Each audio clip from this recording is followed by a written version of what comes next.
And these white fragments in there are clasts of the granite that have broken off and has somehow survived being melted. They're probably sucked up by the melt after the impact. What happens is in an impact is that an asteroid comes in, vaporizes itself, and vaporizes a lot of the country rock that it slams into, and then that melt kind of sweeps up and rebounds, just like water in a pool if you throw a rock into it. And that rebound then sweeps up fragments of rock that has been shattered. So I'll pass this one around too.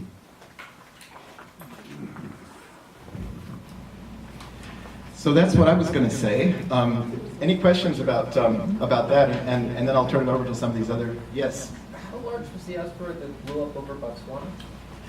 So it's in those papers that's passing around, but it was small. It was on the order of 10 meters or something like that. It's not a big thing, and we don't know exactly how large it was. We know how bright it was, and then you have to guess, how much light does it reflect, and stuff like that, and what's it actually made out of. Follow-up question? Yes. If it hit the ocean, would it have caused a tsunami? No. It would have caused a little splash, if that. Right. In fact, a lot of times, when a small asteroid like this comes in, it loses a lot of momentum as it goes through the atmosphere, and then at the end of its trajectory, it just drops. It loses its momentum, kind of high up, and then it drops. So typically they don't impact with a great deal of speed. There are exceptions to that. There was this one in Peru in 2007 that was quite small, but did make an impact crater. Most of these things don't make craters because they just plop down on the ground, and so if it falls in the ocean, it's just you probably wouldn't even notice it.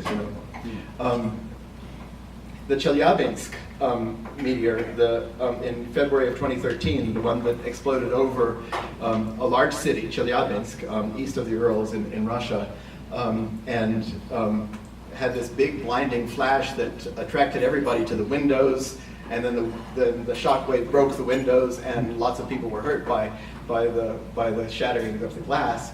That one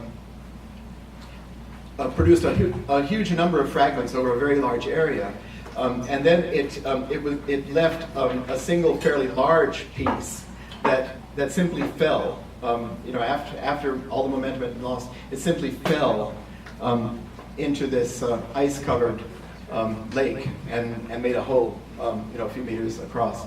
And then it was later recovered and is now housed in a museum in Chelyabinsk. Any other questions about this? Yes. Dave.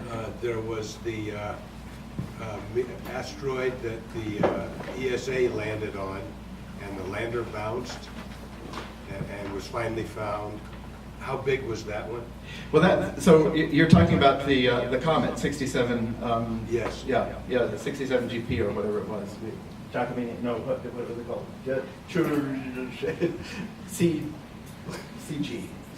67. Yeah, right. Yeah. Yes. So. Right, that was unfortunate. That was the Rosetta spacecraft that had gone, from the European Space Agency, and it was hoped that lander would remain upright and send lots of data back. But apparently it landed overturned, and so its solar panel could never get any sunlight, and so its battery died very quickly.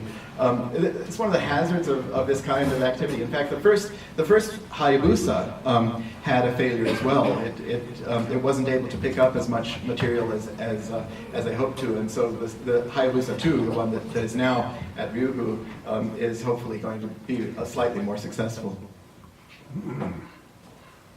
Any other questions on that? So I'll turn it over to, who should I turn it over to? Hi, so I'm raising my hand because I'm also going to talk about space rocks today. So I thought I'd tie it in nicely with Galen stuff. So I also wanted to just mention that the impact that Galen was just talking about happened over Botswana is very interesting also in that it is only the third detected asteroid before impact in human history. So that just goes to show that this field of trying to detect, categorize, and mitigate potential asteroid impacts on the Earth is quite new to humanity. So I thought that was really cool. And so even though it was detected only 8 hours before it impacted, the whole region that was thought to be impacted was quite large. We're talking the whole area of Botswana easily, maybe 3 times that area. It was supposed to hit somewhere within there. So we still have a lot of work to do. And on that list, I'm sure you'll see other asteroids that happened in 2018 that have not been detected by our NEOCAM project. So that's also, even bigger impacts happened this year that were not detected before they hit the Earth. Okay, so moving on. I wanted to talk about space rocks today. So to put that into perspective, I thought it would be nice to just break down the different categories because sometimes it's confusing. So we've got asteroids, right? So those are the biggest orbiting space rocks orbiting around the sun. Asteroids are about as big as a boulder, but they can be as much as hundreds of miles across. So that's at the biggest scale. Below that, you have meteoroids. So you've got asteroids, you've got meteoroids. So meteoroids are smaller portions of asteroids that have been broken out due to collisions between asteroids. So those are less than a boulder in size. They could even be as small as baseballs or dust particles. They can be millimeters in length. So once a meteoroid impacts the Earth, you've got a meteor. So that's a shooting star in the sky, right? That's the rays of light you see as this small object interacts with Earth's atmosphere. Then you've got